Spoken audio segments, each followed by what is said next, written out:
Empezamos con nuestro primer tema de debate, invitando a ustedes, a los televidentes y tuiteros, a que respondan la siguiente pregunta que aparece ya en las cuentas de Twitter en sus pantallas. ¿El enfrentamiento entre el vicepresidente Vargas Lleras y el ministro Mauricio Cárdenas afecta al gobierno del presidente Juan Manuel Santos? No es la primera vez que el vicepresidente colombiano insinúa que el ministro de Hacienda es un obstáculo en sus ambiciosos proyectos de infraestructura, por lo que el más reciente incidente es calificado por algunos como un nuevo round de una pelea que puede tener como premio la consolidación de las aspiraciones presidenciales. Tensión en la administración de Juan Manuel Santos. Una nueva controversia se desató entre el vicepresidente de Colombia, Germán Vargas Lleras, y el ministro de Hacienda, Mauricio Cárdenas, debido a la falta de recursos para financiar megaproyectos impulsados por el vicepresidente santista. Con el nuevo plan de vivienda gratuita. Vargas Lleras, quien aseguró estar fatigado con las indecisiones del Ministerio de Hacienda, dijo además que resolvería los problemas con el mismo presidente Juan Manuel Santos. Inclusive, acudió a su red social Twitter para pedirle al ministro de Hacienda respuestas al respecto. Señor ministro Mauricio Cárdenas, ¿habrá tercera ola de las autopistas de cuarta generación 4G? ¿Cuándo? Señor ministro, ¿el Invías va a poder iniciar este año su plan de inversiones? ¿Sí o no? ¿Y cuándo? Pero, ¿qué trasfondo hay en la pelea entre estos dos integrantes del gobierno colombiano? Parece que sí hay una razón, y esta es política. Resulta que Vargas Lleras y Mauricio Cárdenas son candidatos presidenciales no declarados, pero sus bancadas dan por seguras sus candidaturas.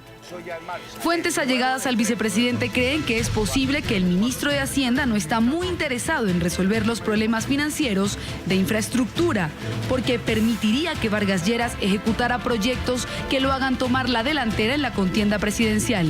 El ministro Cárdenas no tardó en responder. Yo entiendo la frustración, es de todos los ministros, porque naturalmente estamos en una época en la que hay menos ingresos fiscales con la caída del precio del petróleo. Y por supuesto, todos nos hemos tenido que acomodar a esa nueva realidad, en todos los sectores. De manera que, pues mi función como ministro de Hacienda es administrar. Por ahora solo queda esperar cómo termina este round del equipo presidencial de Santos. Lo que sí sabe Vargas Lleras es que sus aspiraciones presidenciales están ligadas a las inauguraciones de sus obras, y estas dependen de la firma del ministro de Hacienda. Vamos a debatir este tema y saludo en Bogotá a Álvaro Forero Navas, analista político, profesor de Derecho en la Universidad Central. Nos acompaña también Javier Loaiza, coordinador de Ciencia Política de la Universidad Politécnica de Madrid. Y en el Centro Internacional de Noticias se encuentra junto a mí Angélica Lozano, representante de la Cámara por la Alianza Verde. A los tres, una buena noche, gracias por participar. Y lo primero, yo creo que es lo que todos los televidentes quizás están teniendo en este momento en la mente, y es, estamos hablando precisamente de eso, de una disputa presidencial. Empiezo con las mujeres y que la tengo aquí al lado. Representante Angélica, bienvenida. Sin duda, tenemos un presidente débil que está pensando en el Nobel y en el turismo internacional con 6 precandidatos presidenciales. El primero y más rankeado, el vicepresidente Vargas Lleras, que tiene a su servicio el gobierno, el poder para hacer la campaña. Y tiene disputa, y su principal competidor dentro del gobierno es el de Defensa y el de Hacienda. Él se perfila como el candidato presidencial. En el Congreso le dicen presidente, en el Congreso le dicen jefe y se agachan ante lo que él quiere hacer.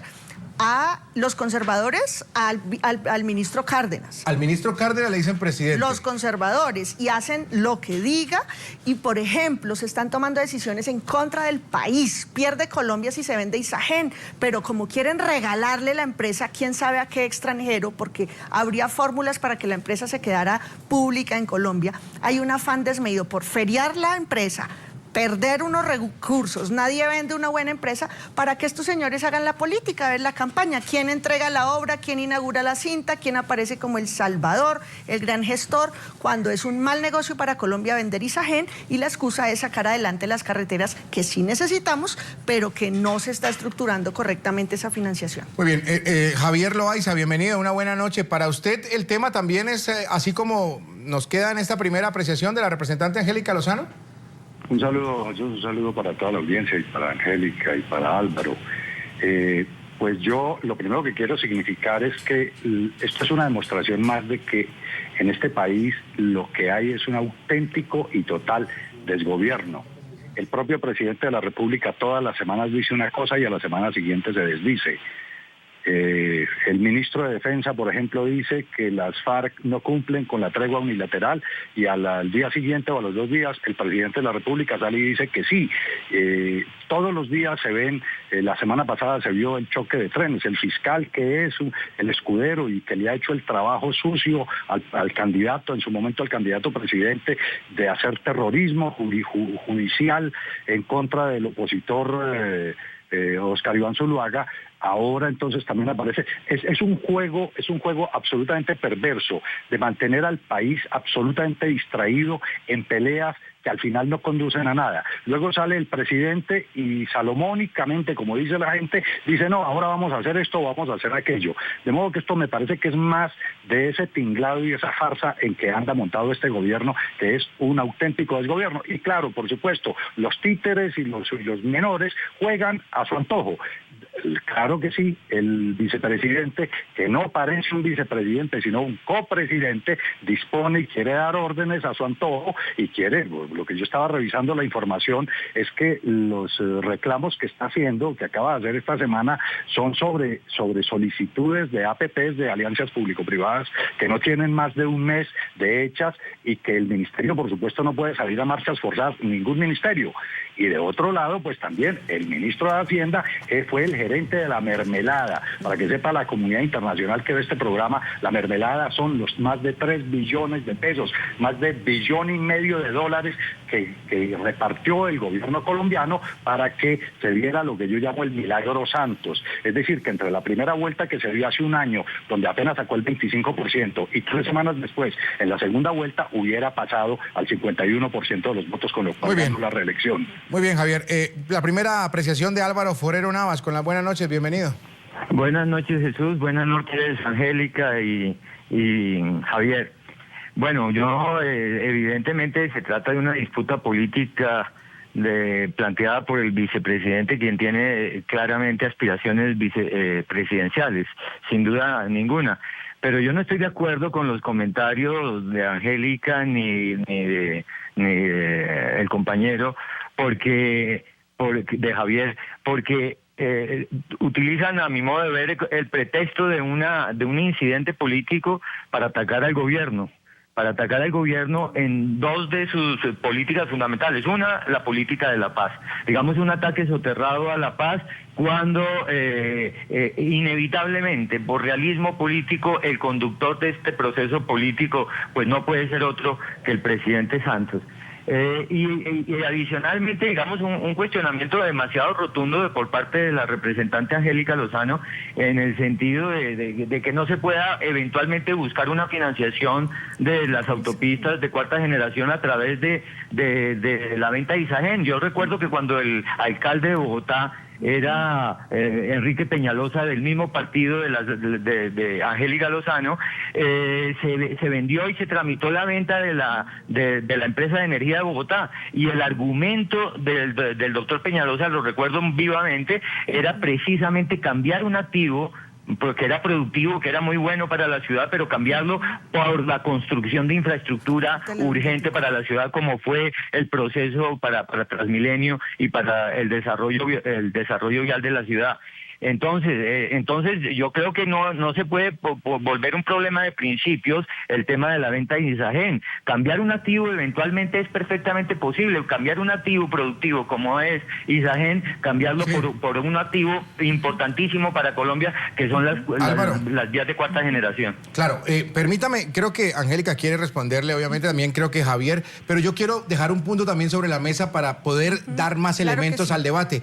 Yo sí creo, ahora, entiendo que Álvaro dice que no, que la cosa no es así, pero yo sí creo que hace falta también el timón de mando, que es el presidente Álvaro, Javier y Angélica, que les diga que les diga, hombre, ustedes aquí no me hagan esto porque me perjudica mi imagen. La imagen del presidente está bien afectada, Álvaro y Javier. La imagen ya está, creo que en 20 y pico % de favorabilidad. Pero en eso no estoy de acuerdo, Jesús. No, pues yo creo que mejor dicho, hay que pero perdóneme, Álvaro, pero es que él es el presidente y son sus ministros, él es el jefe y el que les tiene que decir, ustedes no me salen a hacer esto. Pero no hay que armar tampoco. No se le olvide, usted que es profesor, Álvaro, no le olvide que este es un país presidencialista y que el presidente aquí es como un emperador. Ahora, Vargas Lleras es otro emperador y él no quiere ser presidente, él lo que quiere ser es emperador de este país, porque es lo que le gusta. Él quiere que las cosas se resuelvan ya, como él dijo, a su manera y que todo el mundo le corra. En ese sentido, yo creo que parte de las especulaciones de que esto o aquello le haría daño a Vargas Lleras, yo realmente soy un poquito... Yo quiero volver al punto. Porque Álvaro, por ejemplo, nosotros... A ver, si me permites, Javier. No, Álvaro, una cosa es el proceso de paz, difícil, y estamos con él, con el presidente, con el proceso de paz. Es lo único difícil, además, que está haciendo más o menos bien y lo apoyamos. No, 4G, para que los ciudadanos entiendan. Isagen. Isagen es un activo, un patrimonio que le rinde al país anualmente 500.000 millones de pesos de utilidad. Está en juego la energía, la generación de energía. Solo una empresa pública como Isagen, sólida, bien manejada, robusta, que además de dar utilidades, hace inversiones estratégicas para la generación de energía. Un particular no se embarca a construir unas termoeléctricas o hidroeléctricas que se van a demorar 80 o 100 años en retribuirse la inversión. Un buen negocio que le da al patrimonio estatal 500.000 millones de utilidades, se lo queremos dar a un privado internacional, a un externo. Si fuera cierto que es imprescindible vender Isagen, que hay otras fórmulas, se podría quedar en Colombia, en las manos de la empresa Energía de Bogotá o de la EPM, que son de propiedad mixta, donde la plata se quedaría en buena medida en el país, porque es que estaríamos entregando el monopolio de la energía. En 20, 30 años podríamos estar en una grave amenaza energética porque hicimos hoy un negocio malo, perder un activo de ese tamaño y de afán. Entonces, volviendo a la pelea política de los dos precandidatos presidenciales, donde Vargas Lleras lleva ventaja porque es una figura política con cuerpo propio, con una trayectoria respetable, no vamos aquí a quitarle el mérito a nadie. Mientras que el ministro de Hacienda es el técnico, uno de los mejores ministros de Hacienda del mundo, ¿no? Porque aquí como que tenemos la cuna, la cantera de superministros de Hacienda, y no sé dónde le regalan ese premio, y están en la pelea, en el celo, porque claramente Vargas le tiene una ventaja, y entonces él tiene la sartén por el mango de la plata y quiere desde ahí ser el salvador y el que pueda ayudar a cortar las cintas y hacer las obras. ¿Y el país dónde? Adelante, Álvaro, creo que es Álvaro o Javier, no sé cuál de los dos está hablando. A mí no, sobre el tema de Isagen, que podríamos hacer otro programa, me parece muy interesante. Bueno, entonces, yo no creo que uno... hablemos sin Isagen, hablemos de lo político y saquemos el tema de Isagen. Vale, no, el tema de Vargas Lleras, digamos, se resuelve rápidamente. Indudablemente Vargas Lleras tiene grandes apetitos políticos, pero digamos que ese es un tema, a mí me parece un tema menor, que se va a resolver en unos pocos días o en unas pocas horas. Seguramente el presidente le llamará la atención, creo que ya lo hizo según vi en medios de comunicación. Pero me parece un incidente menor, realmente no creo que no vaya a tener gran trascendencia. Lo importante para el gobierno es poder seguir adelante en lo que tiene que ver con el proceso de paz y en los grandes proyectos de infraestructura que en este momento están complicados precisamente pues por la crisis económica que se ha generado a partir de la caída de los precios del petróleo.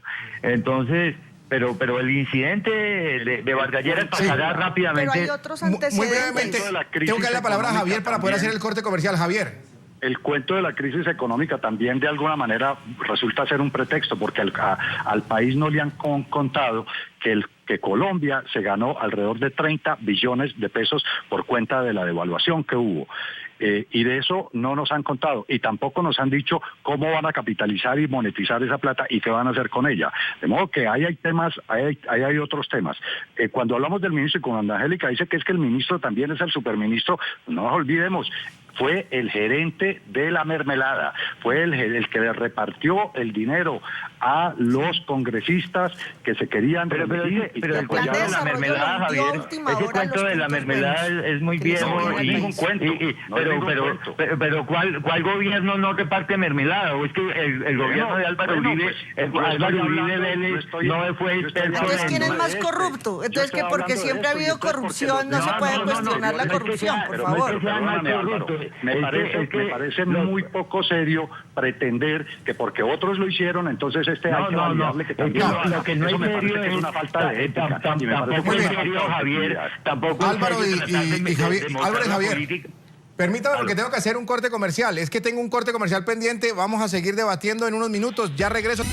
Seguimos en el debate y representante Angélica Lozano, me hablaba usted en el corte comercial de un antecedente. Compartámoslo con los televidentes. No, es una constante que al interior del gobierno hay choques profundos y ahí se ve una falta de liderazgo, un problema de coordinación. Le doy 3 ejemplos. Plan de desarrollo. Cuentan con mucha claridad que el borrador que hizo Simón Gaviria fue devuelto y vuelto a hacer en la presidencia, que se lo rechazaron. Segundo, el enfrentamiento del ministro de Defensa con Humberto de la Calle es una constante. El negociador de la paz, el hombre que representa al presidente, recibe el bombardeo del ministro de Defensa. El más reciente, glifosato. El ministro de Salud y de Justicia dándose una pela radical, valiosa por el interés público, y el ministro de Defensa atacándolo. Le digo un ausente, el ministro de Ambiente no dijo ni mu de glifosato. Bueno, salió apenas hace, creo que el lunes. Ayer. ¿Sabe por qué? Porque en nuestro país hay 2 ministros de Minas y 0 de Ambiente. Este es un empleado de las mineras. El agua de nuestro país está entregándose a las mineras en destrucción porque no hay quien mande ni quien coordine. Aquí hay 3 antecedentes, de modo que esta es una constante y no hay ni siquiera, ha pasado un año del gobierno Santos.